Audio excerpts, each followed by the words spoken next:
come from marginal places, please. Take your seat. Thank you. Wamuchomba. Thank you, Mr. Speaker. And those members have called out, please take a minute each. We have overshot our time by more than an hour. Many other times, Mr. Speaker, we have called parents and students for bursary screening in our constituencies. And more specifically, I speak for Githunguri. And every time you call students to provide information, some of them are so shy to tell you that they have drunkard parents. They are very shy to admit that their home is poor. They are very shy to actually tell you information that they claim it is in their personal space. So in our attempt to screen students and categorize them in the means testing instrument that has been used here, I think we have just got it wrong. Screening students who have not accepted that they come from poor backgrounds and insisting from them to get information, we are not going to get the actual information. I have had incidences where you call those students even into the offices to come and get to understand them more, and they even refuse to attend, only for their mothers to show up later to complain that their students were omitted because the student did not own up to information. So I'm appealing to the PS, please kindly review the means testing instrument. And I would request and beseech of you, please benchmark from the best. We have had private organizations that have been providing bursaries in our backyard. For example, we have the Wings to Fly program. These people go home to home, not because they did not have access to the student, but they realize that the student may not give you the actual information that can be used to actually engage the needy cases of the students. Mr. Speaker, I want to thank you for having called this Kamukunji, because we realize that we are suffering from lack of information. And from the engagement in this room, we actually can confirm there is a very serious information gap. And if that gap is not going to be sorted in the shortest way possible and days possible, we might land into a confusion. Thank you, Mr. Speaker. Karamba.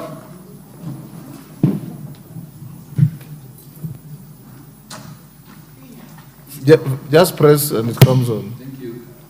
Thank you. Go to the next. Thank you, Honorable Speaker. Now, the new funding model, Honorable Speaker, I am thinking was supposed to address the crisis of the university funding. And I would like to hear from Madam PS whether indeed she believes that the new funding model is going to sort out the funding crisis in the universities. Then finally, Honorable Speaker, I heard a pronouncement by the President on this issue, if I am not wrong, on the issue of the communication that was done by various universities. Because among the letters that I have seen, even those from my constituency, have very scaring figures of about 300,000, 200,000. Have the universities considered the issue of reissuing admission? It was in public media that they withdrew that communication, I think. Have they reissued the letters? Chancellor, is that correct? Give him the mic. You know you have to go on record. When you whisper to me that it's sure, it doesn't help the House.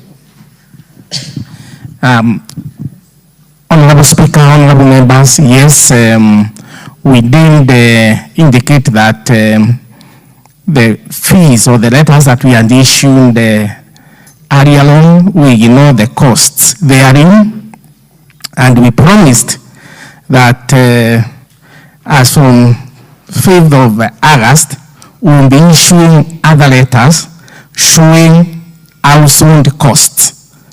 And those letters are issuing those letters. We have already released them, Mr. Speaker. Yeah, yes, say so. They are there, they are already circulating, and so the households know what they are paying, and everything else is silent. Thank you. Yes, I am, and I would urge that they employ the technology so as to ensure that the letters get to the students as fast as possible. And you see, Professor, the problem we have is still communication. when His Excellency the President directed that you withdraw the letter, the public got to know. When you withdrew and issued the next letter, the public never got to know. And that's what we should improve, Madam PS. Karemba, you are done. Kadambi, 1 minute. You have been agitated the whole afternoon. And I'm expecting your, Mr. Speaker, sir, you had me a minute. Mr. Speaker, allow me just to comment first. With the explanations through the PS, I find that, Mr. Speaker, they are lacking a lot of information.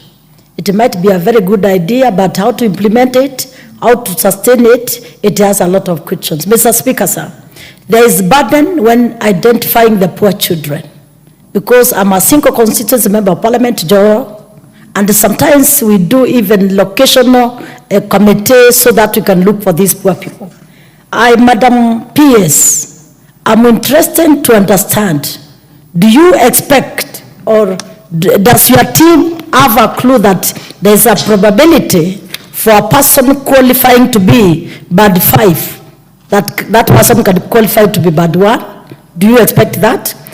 Mr. Speaker, do they have a room probably for the manual transactions? And I'm asking this question considering that we have so many constituencies, including mine, which is not 100% connected with the matters of electricity. Mr. Speaker, sir, and on that point, let us also remember we have poor children, poor families who even cannot afford a plate of food. Therefore, even the matters of telephones, smartphones, the computers, the issues of internet, it is still a challenge.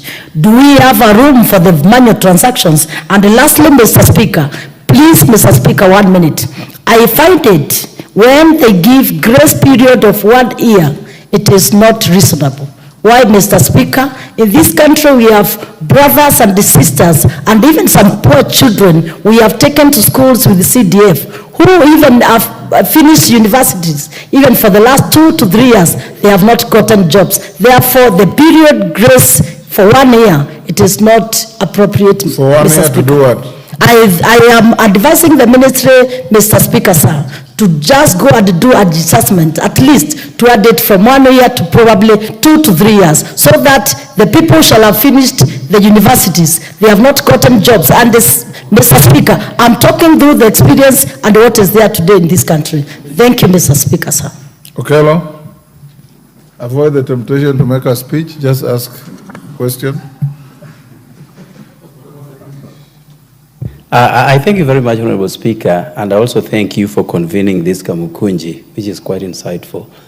Honorable Speaker, I've got 2 notable concerns. Number 1 is that even in organizations that aspire to come up with new systems, there's always a test run that is carried out. And there you determine the efficacy levels, but most importantly, it helps you know which direction the whole organization, together the new system, is heading to. Now, all these problems are coming as a result of confusions. From the ministry itself, we have seen cases where they have issued letters, recall letters, issue new letters. So even to them, they are not sure whether this is a system that is going to withstand the test of time, Honorable Speaker. And how I wish, therefore, that instead of killing the past, or rather the traditional system that we have been accustomed to, that they did it in phases, so that we also know exactly what our students will be. She said they're running purposes. Yeah, but they have killed the previous one, Honorable Speaker. Now, Honorable Speaker, one thing that must not escape our attention is that for the longest, students have been paying between 22,000 to 53,000 shillings. Now, with a new funding model, the fees escalated to over 400,000 shillings, but it is clothed in some many funding under it, so that people think that they are only paying that deficit, which is between 20,000 to about 53,000, again, Honorable Speaker. But all these are loans. So what the students must brace for, Honorable Speaker, is that upon graduation, They have huge loans to service. I'm afraid some of them may not even get jobs, but even if you are so fortunate to do, prepare yourself to pay back these monies to the government that will be running into 2 million, 3 million, and even more, Honorable Speaker, depending on the cost. So how I wish, therefore, Honorable Speaker, that we just adopted the previous payment model together with the accompanying fees that do not necessarily attract these 400,000 shillings that we now see in the fee structures, Honorable Speaker, that will then be transferred to parents and to the beneficiaries at the end of the day, Honorable Speaker. Thank you. And I thank you for the opportunity. Kogo.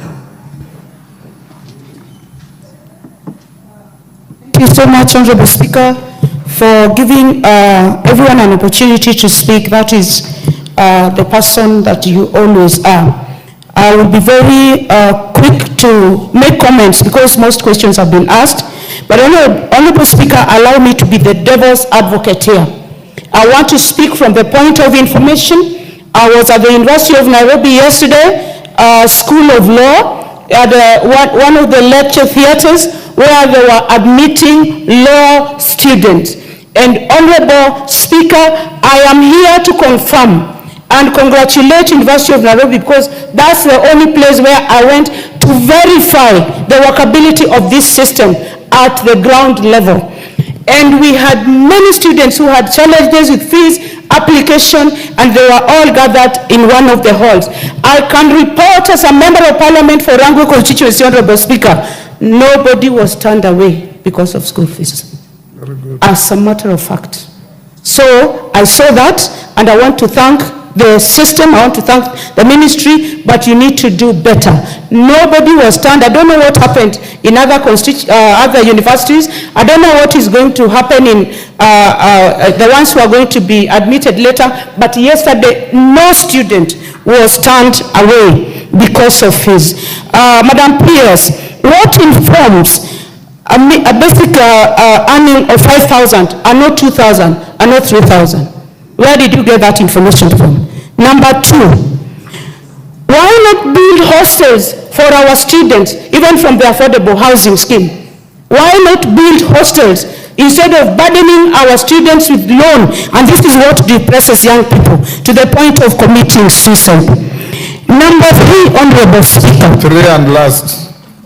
I am very fast and I've waited, Honorable Speaker, and I'm your friend. Everybody else has.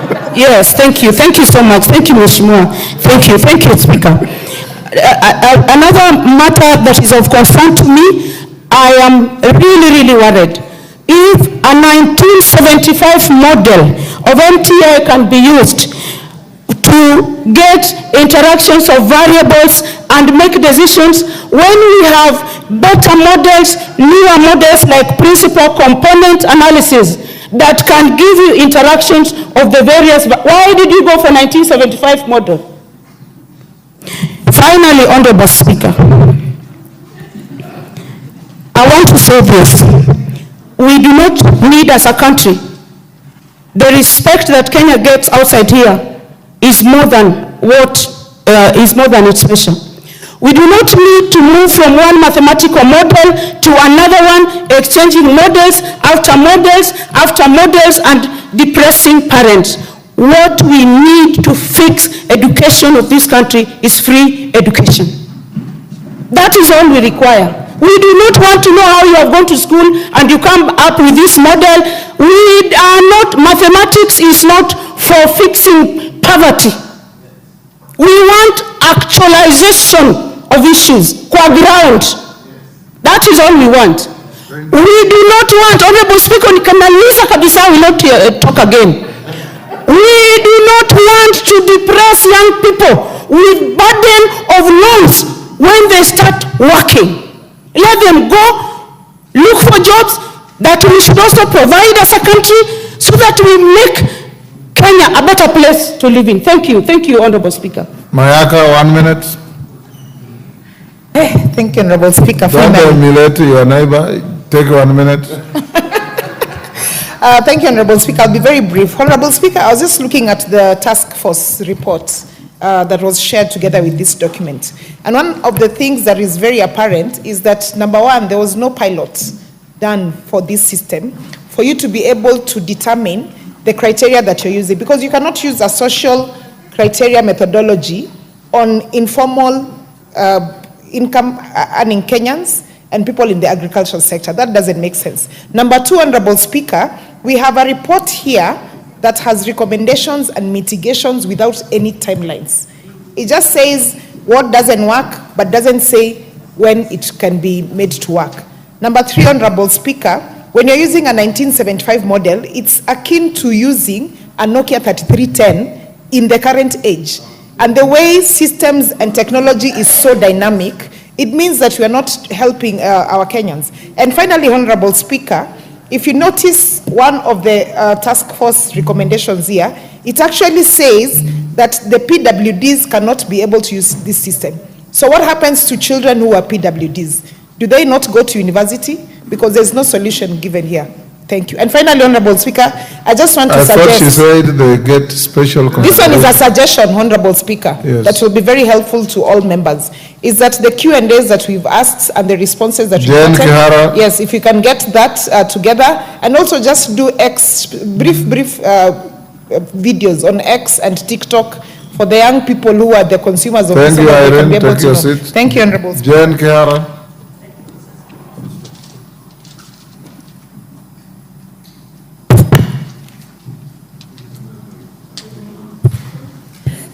Thank you, Mr. Speaker, for this chance.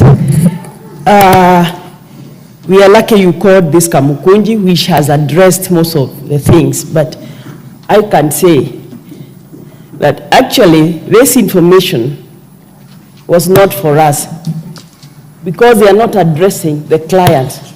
I know the PS had a meeting with the student leaders, which did not end very well. I hope by now, from what has come out of this Kamukunji, most of the answers will have been asked. I only be able to answer the clients who come to me, like this one here, who sent me a message, and I beg the PS, Madam PS, to answer for me.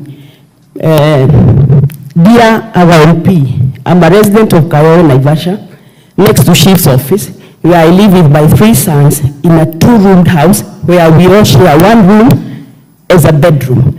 I'm seeking your help since my firstborn son was schooling at Kabumo High and attained grade A, where he left huge balance, but the principal was merciful enough to clear for me. My problem is that he is to pursue a degree in dental surgery in Nairobi University.